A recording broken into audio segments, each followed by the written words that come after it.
大家好，我是阿佑。那这些就是目前比较热门的几台播放器，都是找大佬们借来的。原本一共有8台的，因为数量太多，不方便大家对比，最后挑选了4台大家比较关注的，分别是2万元左右的 OPPO 205、1万元左右的松下 UB9000、13200的支度阿尔法、3799的支度新款 Z2000 Pro， 外加一台600元的 Apple TV 6代。这些机器都非常的重啊，其中最重的还是要数松下的 UB9000，因为魔改了外置电源啊，这个重量来到了40多斤。这些机器光来回运费啊，就花了将近2000元，运费就已经可以买我好几台 Apple TV 了。作为一个纯果粉啊 ，Apple TV 也是我一直非常推荐的产品，是吧？按大家的要求要看 N98配蓝光机对比，那我们就多发一些。比较意外的是，对比监视器发现单色激光比3色激光的颜色更难拍准，所以我们的关注点还是尽可能的放在不同播放器的差异上。OK， 话不多说，我们直接开始今天的对比。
I'm afraid you're the fire, I'm the dark in need of light.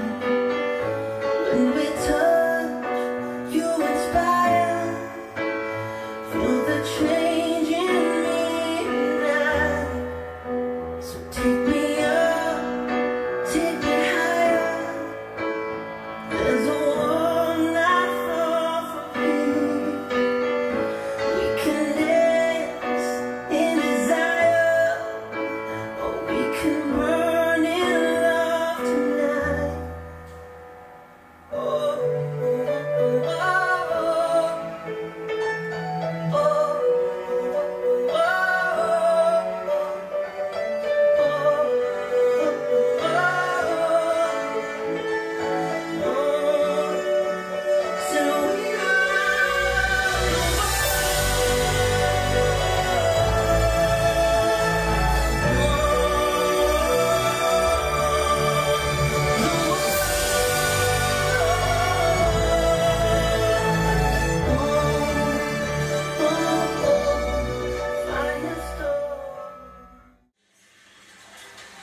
I want you to know, I want you to see the light. I want you to let go, come down low, forget everything you used to. You'll see what this world's supposed to be. Come down for you. Come out around you and over, just like the stars. Now let them unfold like ribbons too. Up in the sky, down on the ground. I'm always with you. I'm always with you.